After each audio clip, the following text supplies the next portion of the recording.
자, 수다 시작합시다. 네. 아, 그거 얘기해야지. 심상정 의원이 대선 출마했는데. 할 말 있나? 나는 딱히 뭐. 아니 뭐 그래도 그 SNS 상으로는 그래도 유일하게 지지할 만한 대선 후보가 나왔다 뭐 이런 시각이 좀 있는 것 같은데. 아니, 심상정 저번 주에 이야기를 했고, 자 이제 심상정만 나올 게 아니고 이정미 전 대표도 나올 거란 말이야. 응? 그리고 황순식 경기도 위원장. 뭐 그렇게 나올 것 같은데, 저, 이정미 저번에 3초 나오고 말았어. 사실은 나는 이제 심상정 그 의원의 출마 선언을 보고 무슨 생각이 들었냐면 진보 정당의 대통령 후보가 여전히 상대적 우위를 가지고 이렇게 등장하는 것이 의미가 있나?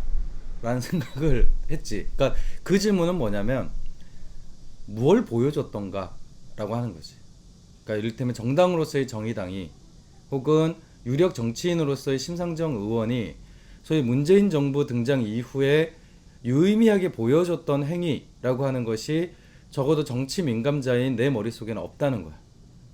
그러면 이것은 역사적으로 만들어진 진보정당이라고 하는 것의 상대적 우위를 제외하고 실제로 아주 구체성을 가지고 있는 어떤 변별력이라고 하는 측면에서 어떤 장점이 있는지 잘 모르겠다라고 하는 것이어서 왜 그런 부분에 대한 얘기가 없지? 라는 생각이 들긴 했어.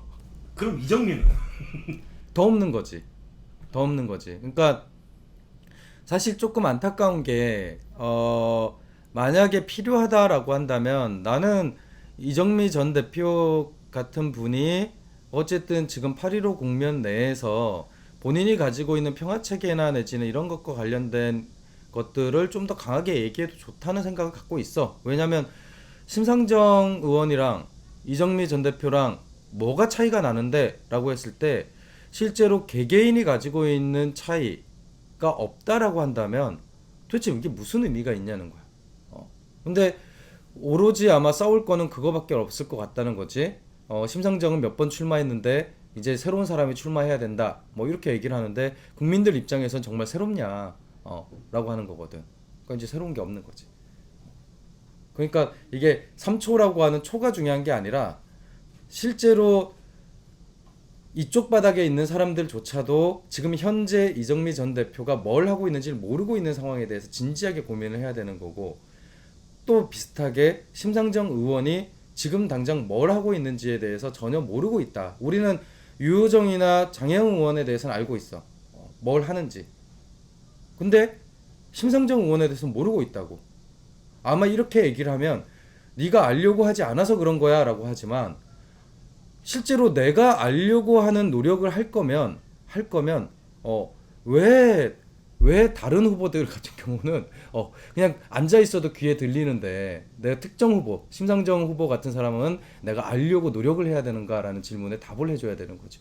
그럼 내가 살아가는 삶에 대해서, 내가 가지고 있는 관심사에 대해서 이 사람이 관심이 없어서 내가 그간 잘 몰랐던 건데, 그럼 이제 와서 내가 그걸 알려고 노력을 해야 된다고? 그거야말로 웃긴 일이지. 무슨 국보도 아니고 문화재도 아니고 그걸 왜 알려고 해야 돼.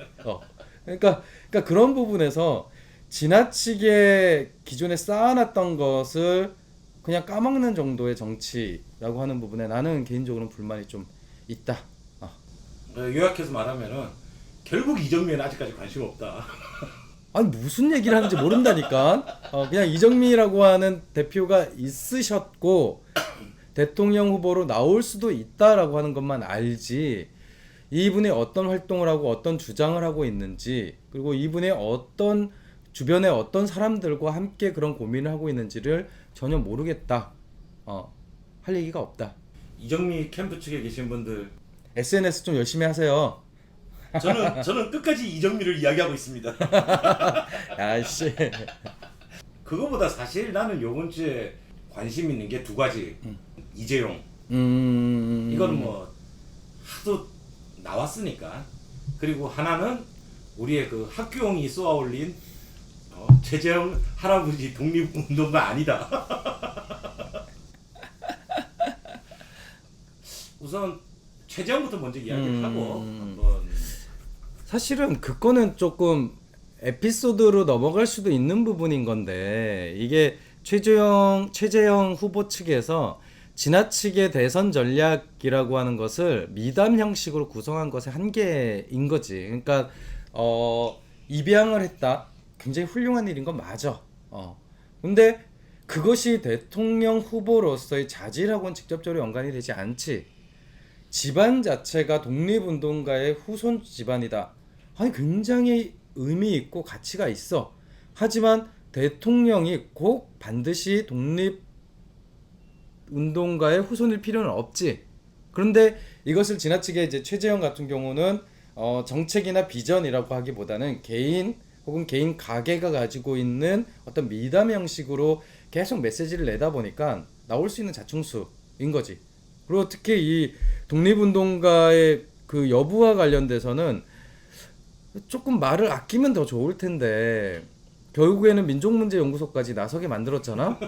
근데 그 민족문제연구소가 면장을 하던 사이에 무슨 일제로부터 훈장도 받았다 뭐 이런 얘기까지 나왔는데 거기에 대한 답이 뭐냐면 민족문제연구소가 뭐 하는 데인지도 모르겠고 무슨 근거가 있는지도 모르겠다. 그런데 지방 언론에서는 인정해줬다. 이런 식의 그 캠프에서의 보도자료가 나오는 거지.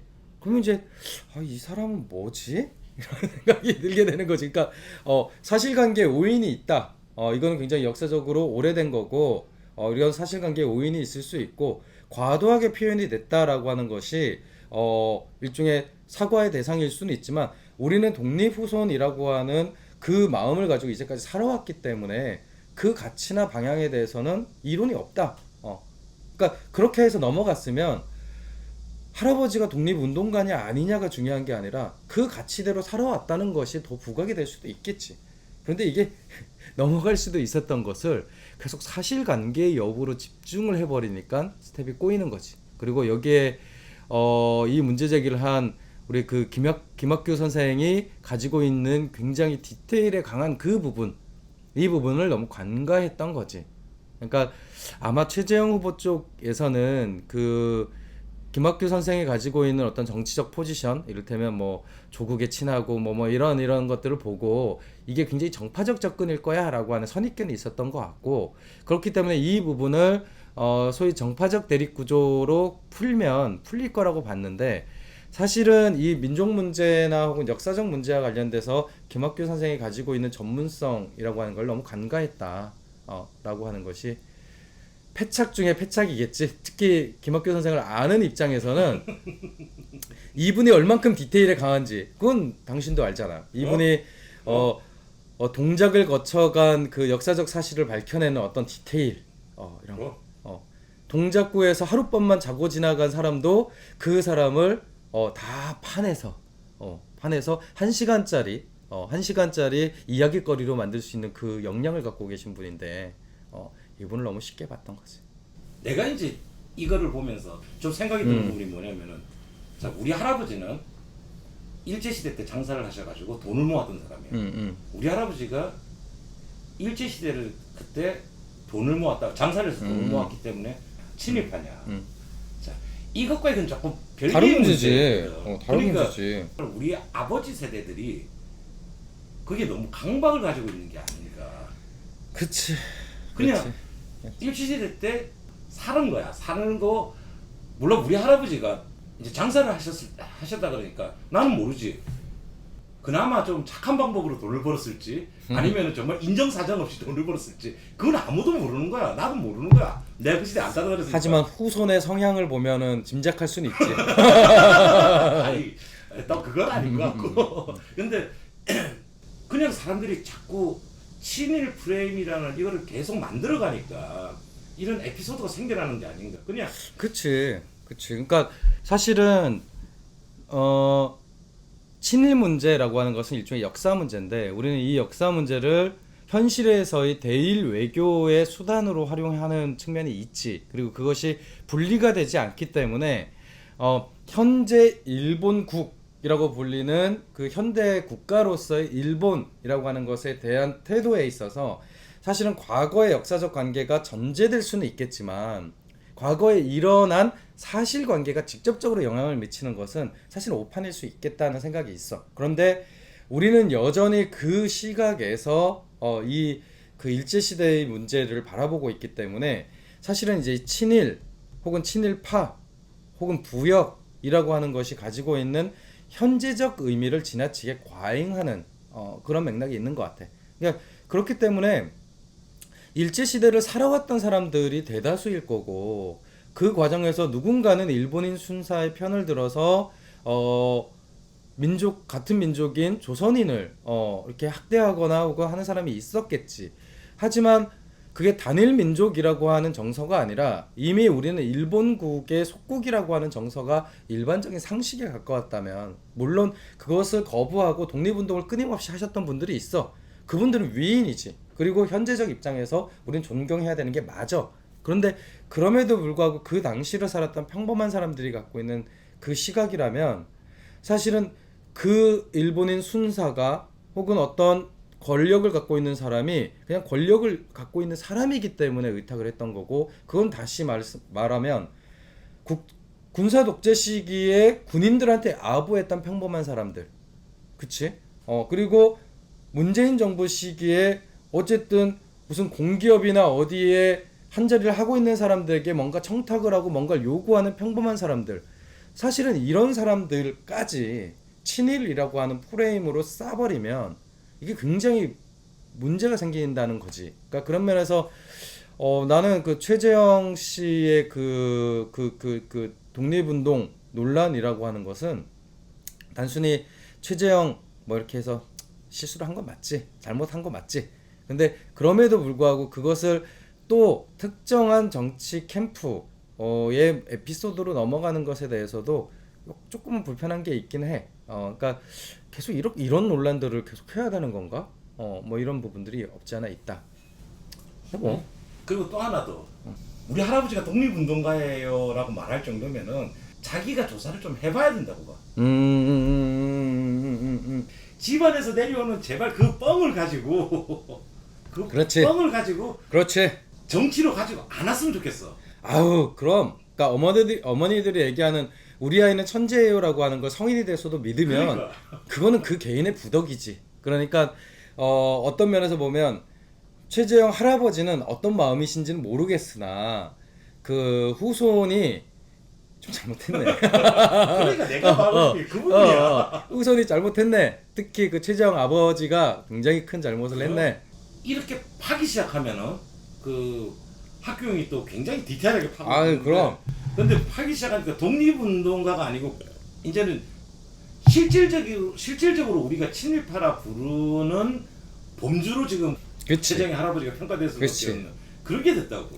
근데 우리가 또 하나 여기서 이제 좀 나는 봤으면 이게 친일 청산이 안 됐다고 그 당시에. 그러면 그 체계가 내려오고 있다고. 아, 그렇지. 그러니까 사실은 친일 청산이라고 하는 문제도 그렇지만 그게 일종의 이제 국가기구의 어떤 그 지배 체계라고 하는 방식으로 이제 형성이 된 거잖아.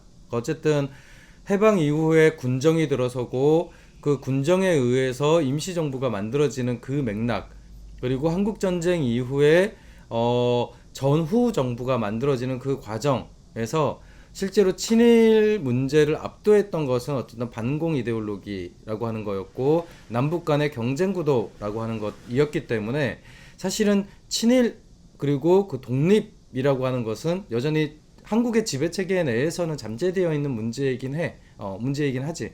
그런데 그것은 한국이라고 하는 현대 국가로서의 대한민국 정부라고 하는 것이 구조적으로 역사적으로 가지고 있는 한계로 난 인정을 했으면 좋겠어. 그러니까 반짝반짝 빛나는 공화국이 아니라는 거야.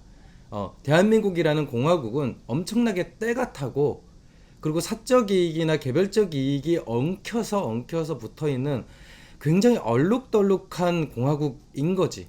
그리고 그 공화국의 문제는 과거로 회귀해서 풀어야 되는 문제가 아니라 현재적 시점에서 그 얼룩덜룩한 것이 만들어내는 어떤 오염이나 내지는 악취를 걷어내는 방식의 현재적 문제로 풀어야 되는 거지, 계속 회고해서 그 얼룩을 지워내기 위해서 그렇게 회귀하는 것은 나는 좀 이세계물 같다는 느낌이 들어. 그러니까 요즘에 웹소설이나 이런 데 나오는 이제 대체 역사 이런 것들의 변종 아니냐. 만약에 그때 그랬으면 어땠을까? 뭐 이런 식의 그런 건데 그게 현재적 문제를 해결하는데 도움이 되나? 난 그건 잘 모르겠다. 하지만 우리는 학교형을 응원합니다. 응원하지. 왜? 야, 이게 어떤 자료가 또 나올지도 몰라요. 이게 그러니까 이게 잘못 건든 것이 매우 확실하다는 거고. 이재용 이야기를 안 하고 넘어갈 그치.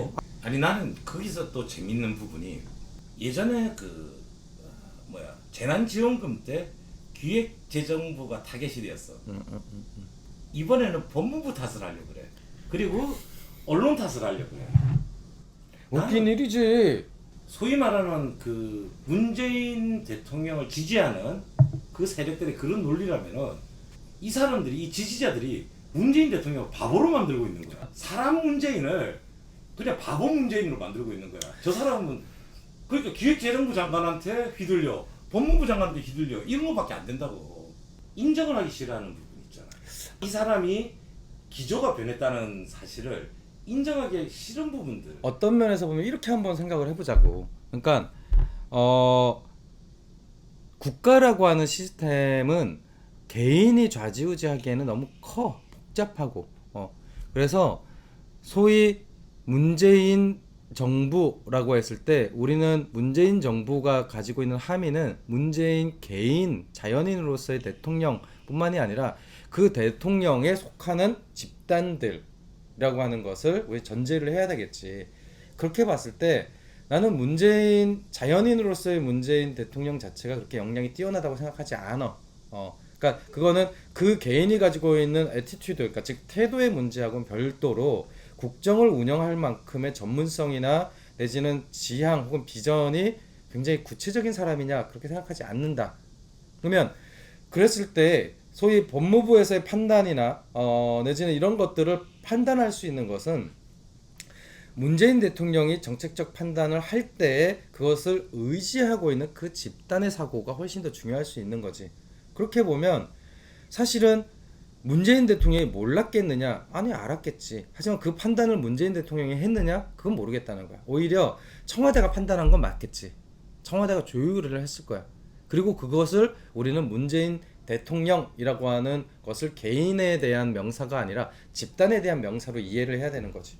그렇게 보면 이게 이제 그 부분을 인정하지 않으면 국정농단이 된다라고 말을 하는 이유는 사실은 박근혜 정부의 국정농단이라고 하는 것은 실제로 정상적인 시스템이라고 하는 것이 인정하지 않음으로써 생기는 문제였거든.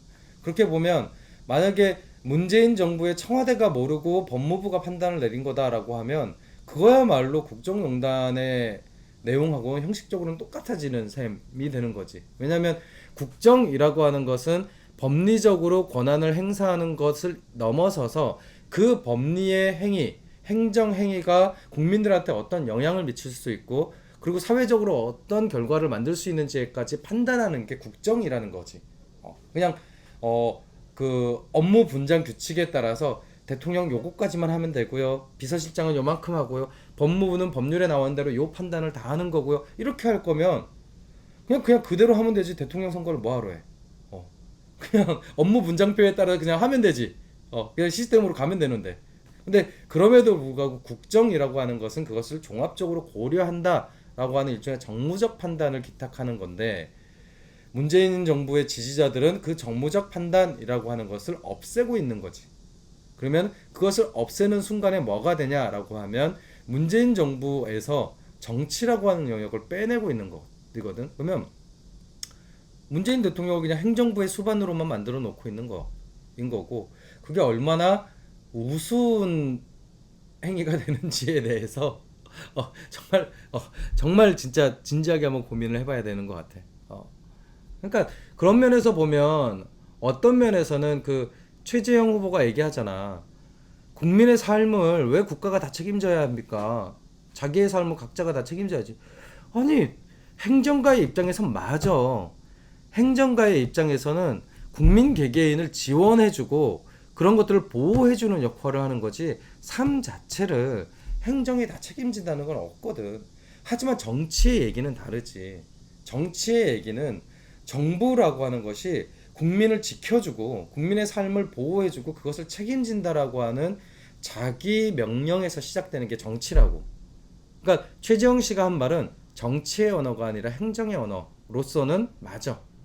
그럼 역설적으로 문재인 정부의 지지자들이 하는 말은 문재인 정부를 행정부의 수반으로 만들면서 정치의 언어를 걷어내고 있는 거고, 역설적으로는 최재형이 말하는 왜 정부가 국민의 삶을 책임져야 하는 얘기와 똑같은 얘기를 하고 있는 셈인 거지. 그러니까 이게 되게 웃긴 논리를 하고 있는 거. 그리고 더 비약해서 얘기하면 대통령이 그것까지 알아야 합니까? 라고 얘기하는 박근혜 대통령의 얘기까지 갈 수 있는 거야. 아니 그렇잖아. 법무부가 법리적으로 해야 되는 것을 대통령이 그것까지 알아야 합니까? 라고 얘기를 해버리면 그럼 그게 박근혜랑 뭐가 다르냐고. 그러니까 계속 이 행정과 관련된 내용하고 이 정치의 영역이라고 하는 것을 기계적으로 분리하면 안 된다고. 근데 문재인 정부의 지지자들이 가장 놓치고 있는 건 자신들이 얘기하는 것이 과거 박근혜 정부를 실드쳤던 친박 인사들이 하는 얘기이고, 현재적 입장에서는 윤석열이나 최재형이 얘기하는 소위 행정가들이 얘기하는 논리들을 그대로 따오고 있다는 부분을 잘 모르고 있는 것 같다. 사실 그런 부분에서 좀 안타까움이 있지. 그리고 이거는 더 집중하면 소위 최근에 이제 정경심 씨에 대한 이제 판결이 나왔는데, 그 부분에 대해서도 법원의 판결이라고 하는 것이 그 판결이나 혹은 재판 과정에서 디테일한 부분에 오인이나 내지는 그 증거 채택에 있어서의 경중이 다를 수는 있어. 근데 그것이 다르다고 해서 판결 자체가 뒤집어지는 건 아니거든. 왜냐면 그건 법원이 늘 정의롭고 늘 옳아서가 아니라 대한민국의 법원의 시스템은 그래 왔기 때문에 그런 거야. 아니 뒤집어 놓고 만약에 정경심 재판이라고 하는 것을 소위 지금 국가보안법 재판을 하고 있는 것과 비춰보자고. 만약에 재판부가 국가보안법의 적용을 실제로 드러나 있는 증거에 있어서 봤을 때 어떻게 채택해야 하는 게 더 옳겠냐는 거야. 나는 그렇게 보면 사실 이 각각의 이 법원의 판결을 사건 케이스마다 이렇게 쪼개서 보는 게 아니라 쭉 일관돼서 보면 난 그 정도로 접근하는 게 맞다고 생각을 해. 근데 이거를 다 케바케로 접근을 하니까 이게 좀 문제가 있는 것 같아. 근데 조국 같은 경우에는 윤석열의 타이밍, 조국 편들고 싶은 생각 1도 없는데 그럼에도 불구하고 윤석열의 타이밍. 아 그건 당연한 거야. 그러니까 이를테면 이런 거지. 앞서 얘기를 했던 것대로 직권 남용이라고 하는 것에 대한 우리의 상식과 그다음에 법리적 판단의 차이라고 하는 것을 일단 논외로 해서 내가 할 수 있는 영역이 있어. 내가 할 수 있는 영역이 있는데 나한테 마음에 안 드는 일이 생겨. 그러면 대부분 보수들은 최재형도 마찬가지야. 문재인 정부에서 했던 탈원전 정책이나 뭐 이런 것들과 관련돼서 바로 감사원에서 때려버리잖아. 그러면 이 사람은 이 행정 권력을 최대한 이용해서 활용할 수 있는 룸이 이만큼 있는 거지. 근데 한국의, 그러니까 대한민국의 국가기구 자체는 기본적으로 우파지향적으로 만들어져 있다고. 그러니까 만약에 내가 이 시스템을 이용한다라고 하면 좀 더 이용할 수 있는 과용 범위는 소위 우파적 판단 혹은 우파적 정치를 할 때 훨씬 더 유리해. 그러니까 윤석열 입장에선 검찰 조직에 반감을 갖고 있는 법무부 수장이 등장했을 때 사실은 그 사람을 타격하기 위해서 이 행정조직을 이용하는 데에는 훨씬 더 많은 룸을 갖고 있지. 왜? 검찰 조직 내가 자기 조직을 보호하는 데 특화되어 있는 조직이거든. 그러니까 윤석열의 타이밍이라고 하는 것은 적절하게 이용할 수 있는 가용할 자원이 굉장히 많은 상태에서 작동되는 거지. 근데 반면에 검찰을 개혁해야 되겠다라고 하는 법무부 장관의 입장에서 봤을 때에는 기본적으로 검찰로 혹은 우파적으로 휘어져 있는 이 상황에서 가용할 수 있는 자원이 별로 없어. 그러면 여기는 좀 더 신중했어야 돼. 조금 더 근거들을 만들고 활용할 수 있는 자원들을 만들어서 소위 진지전적으로 그것을 해야 되는데, 이것을 소위 사회적 캠페인으로 풀려고 하는 게 있었던 거지. 그러니까 사회적 동원을 통해서 이것을 눌러서 가려고 했던 거지. 근데 궁극적으로 놓고 보면 법리적 판단이라고 하는 것은 결국에는 우파적으로 편향되어 있는 사법 체계에서의 판단이라는 거거든. 당연히 유리하게 안 나와. 그러니까 이게 개혁이 혁명보다 어렵다라고 하는 진짜 얘기일 수 있거든. 그러니까 사회가 공평한 게 아니라 이미 기울어져 있고, 개혁이라고 하는 것은 기울어져 있는 시스템을 이용해서 이 기울어져 있는 시스템 자체를 공격하는 건데, 소위 그러니까 내파적 전략이라고 하는 건데, 그러려면 좀 더 진지해야지. 근데 이것을 사법농단 판사는 다 썩었어, 검찰개혁 검사들은 다 권력의 개야, 뭐 이런 방식으로만 프레임으로 이렇게 몰고 가면 안 되겠지, 당연히. 자, 그럼 오늘 여기까지 하고. 예, 다음 주에 또. 예, 안녕하세요, 김상철입니다. 오늘도 영등포 물레동에 위치한 레드 물레에서 이 영상을 찍고 있습니다. 오늘은 8월 13일 금요일입니다. 이번 주에 있었던 좀 중요한 사건 중에서 그동안 제가 이제 이 동영상을 통해서 좀 강조해왔던 어떤 그 부분에 시사점이 있는 사건들이 있었습니다.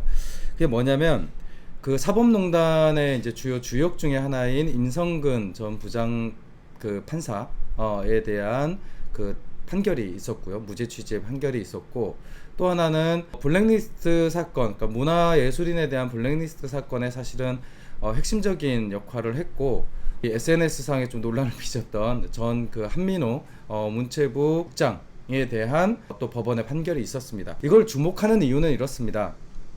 우리가 이제 그 사법의 정치와 관련돼 갖고 이제 많은 그 비판적 시각을 갖고 있는 편이잖아요.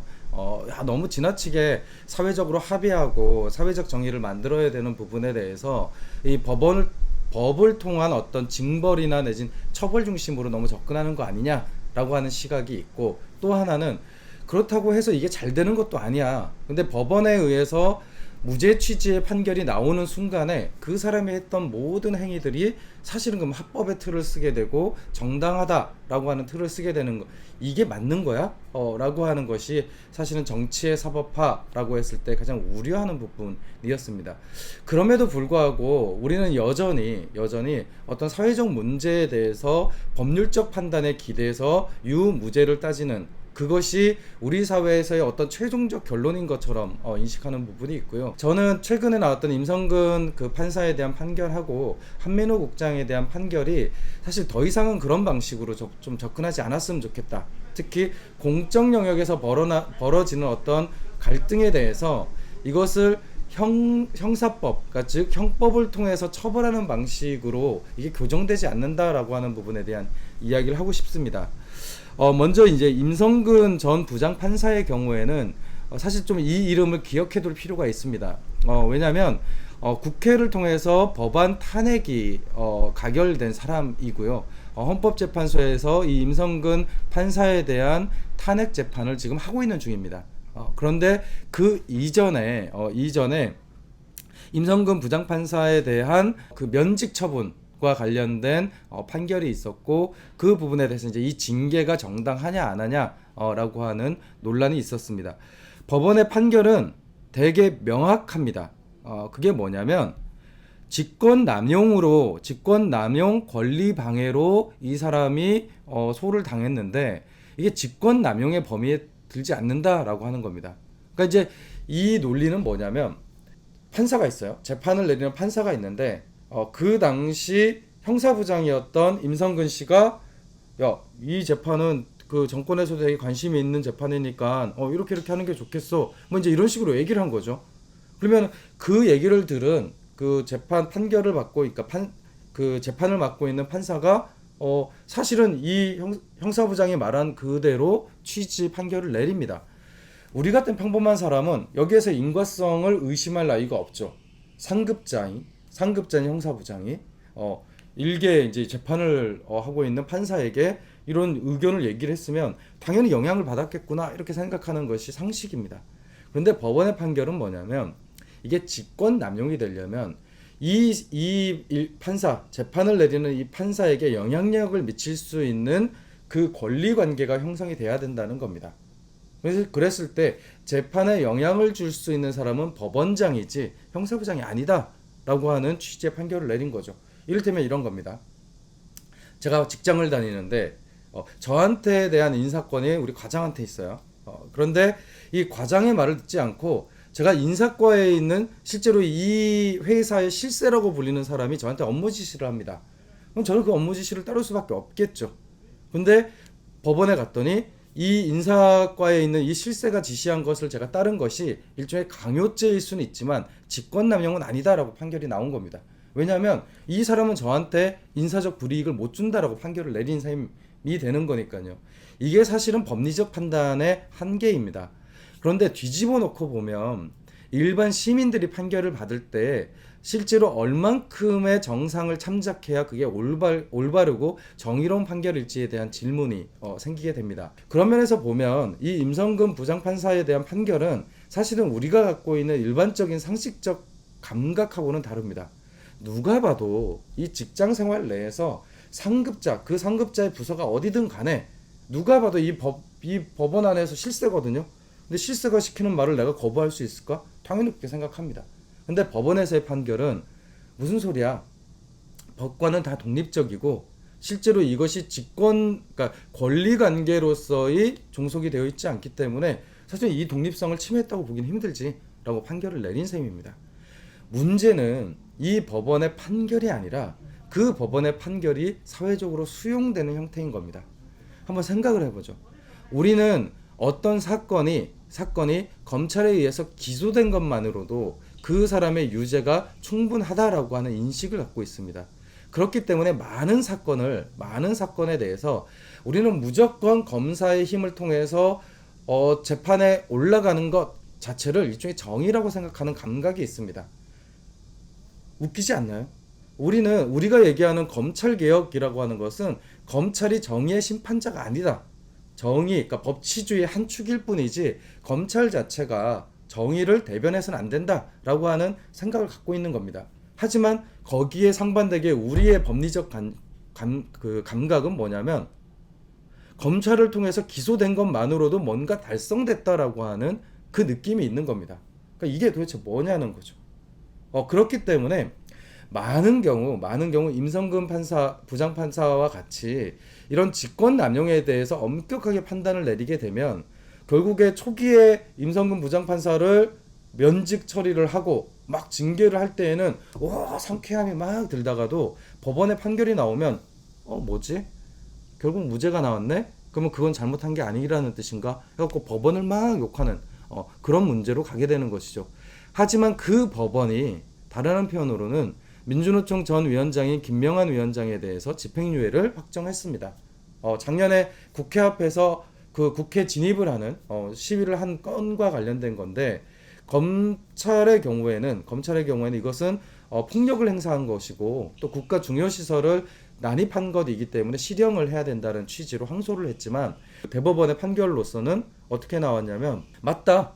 상해를 끼친 건 맞는데 실제로 그 당시에 문제를 삼고 있었던 의제는 굉장히 사회적으로 중요했고 그걸 통해서 나타나는 어떤 피해나 내지 이런 부분에 대해서도 그 피해 구제의 노력이 있었다.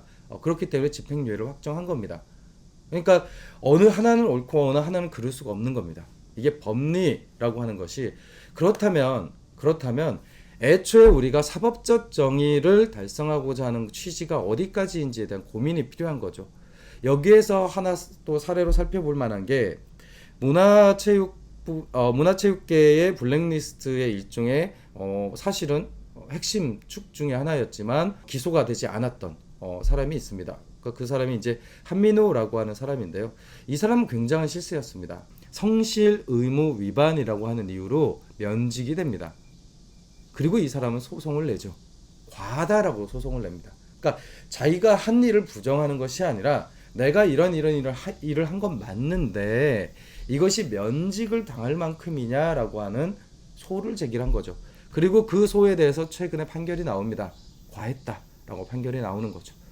이 부분에 대해서 어떤 변호사들은 이렇게 얘기합니다. 일부러 돌아오게 만들기 위해서 과한 징계를 내린 것 같다라고 하는 해석을 합니다. 맞습니다. 저 역시도 소위 앞서 말씀드린 대로 검찰의 기소 자체에 대해서 일종의 그 사법적 희열을 느끼는 어떤 정서에 기반한 과한 징계라고 생각을 합니다. 오히려 이 사람에게 영향을 줄 수 있을 징계를 내리고 싶었으면 실제로 공무원 세계 내에서 더 이상 그 위로 올라가지 못할 정도의 흠집을 냈어야 됩니다. 이를테면 이 사람도 스스로 얘기합니다.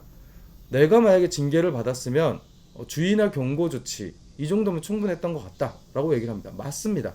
경고나 주의를 누적시켜서 사실은 그 이상으로 올라가지 못할 정도로만 만들면 됩니다. 그러면 충분히 이 공직사회 내에서의 징계가 성립이 되는 거죠. 하지만 우리의 법감정은 다릅니다. 이 사람이 그 안에서 나가는 게 정의의 실현이라고 보는 거죠. 사실은 여기에서 이 정치의 사법화가 가지고 있는 맹점이 존재하는 것 같습니다.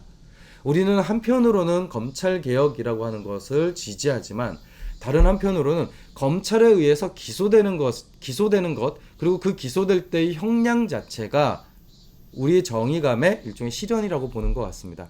그렇기 때문에 이 양가적인 관점 자체가 이 사법의 정치화를 여전히 존속시키고 가속시키는 이유가 아닌가라고 생각을 합니다. 그럼 우리는 어떤 방법을 해야 되느냐? 오히려 사법을 정치 영역으로 갖고 와야 되는 것이죠. 만약에 일탈한 공무원에 대해서 강력한 징계가 필요하다면 사실은 거기에 따르는 법률의 개정이 필요합니다. 그러니까 엄격하게 이 법관의 독립성을 지켜주고 싶으면 거기에 준하는 법률 개정을 해야 됩니다.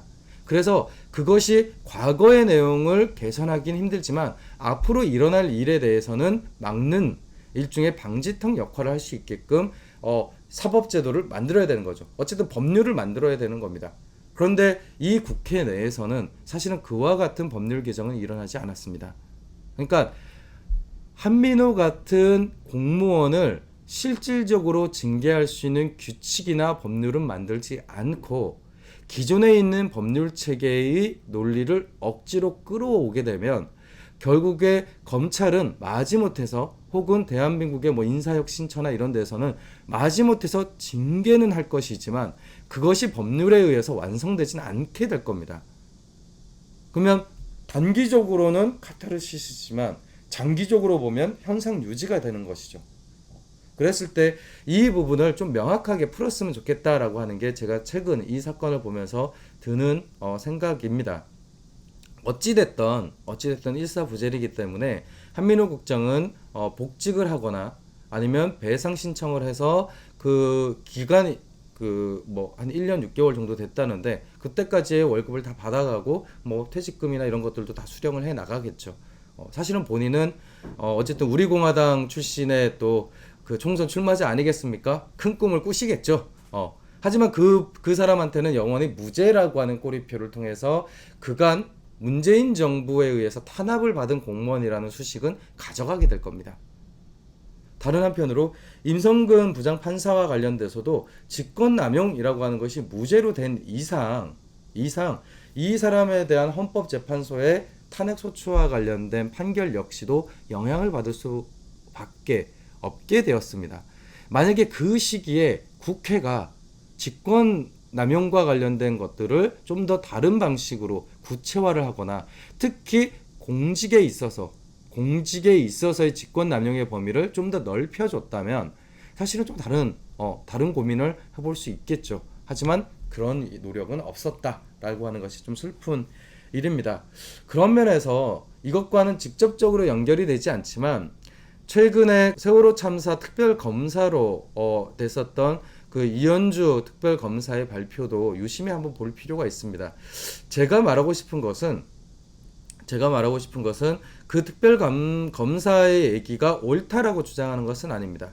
하지만 검사라고 하는 직위가 가지고 있는 법률적 판단이라고 하는 부분에 대한 것을 좀 주목했으면 좋겠습니다.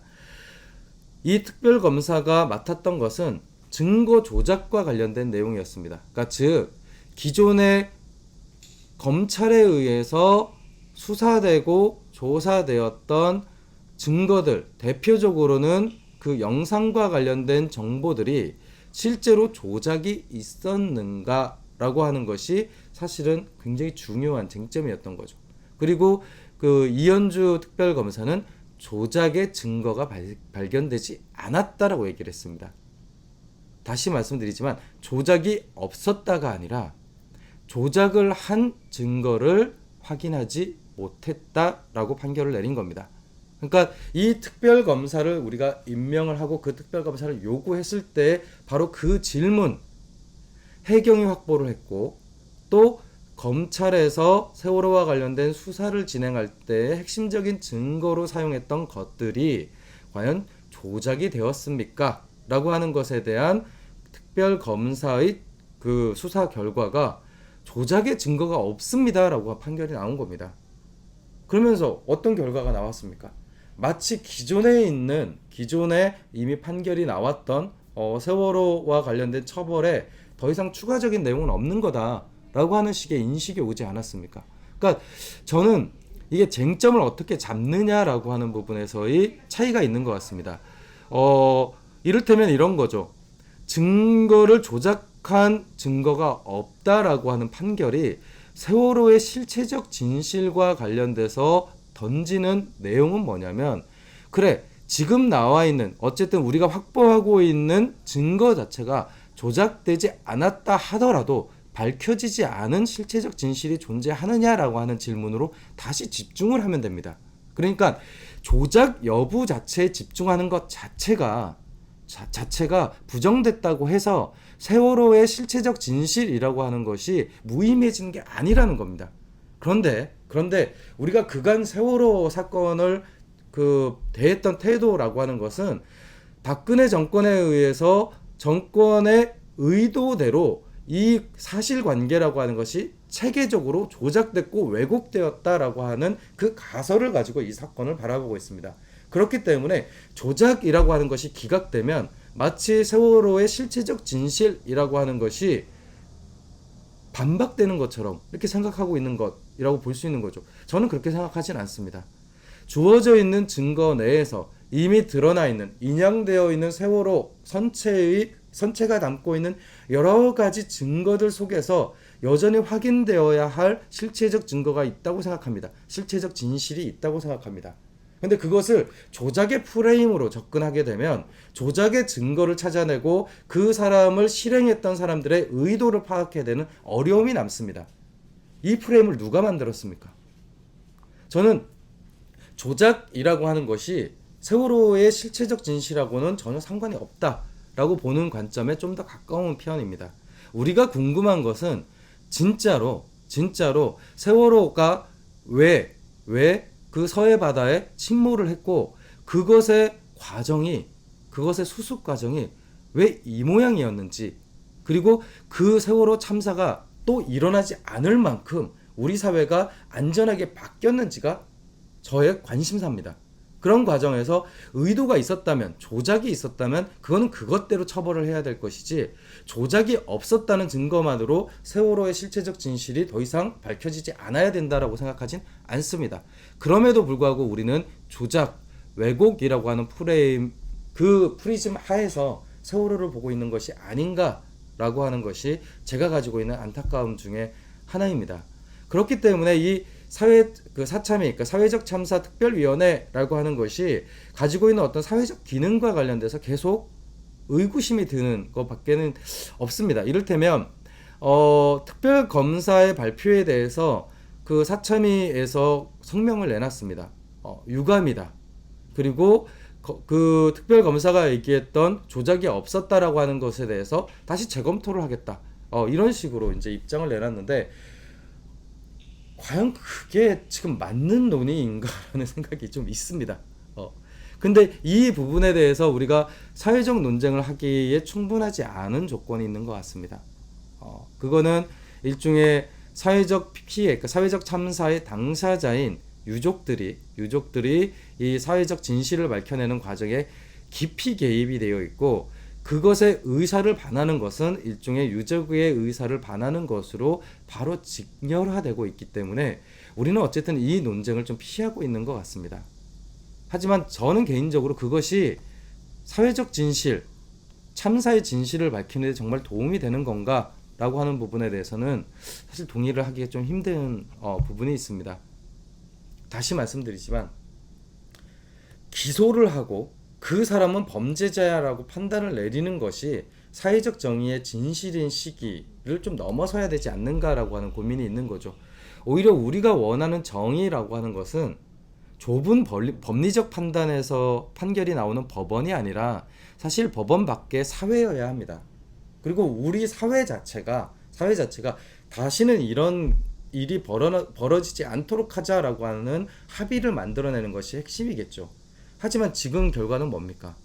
블랙리스트는 일어나서는 안 돼라고 하는 우리의 사회적 합의를 만들기 이전에 법원에서 무죄로 나오는 것을 통해서 혹은 공소시효가 다 됐다는 그 이유만으로 사람들이 재판에서 풀려나고 있습니다.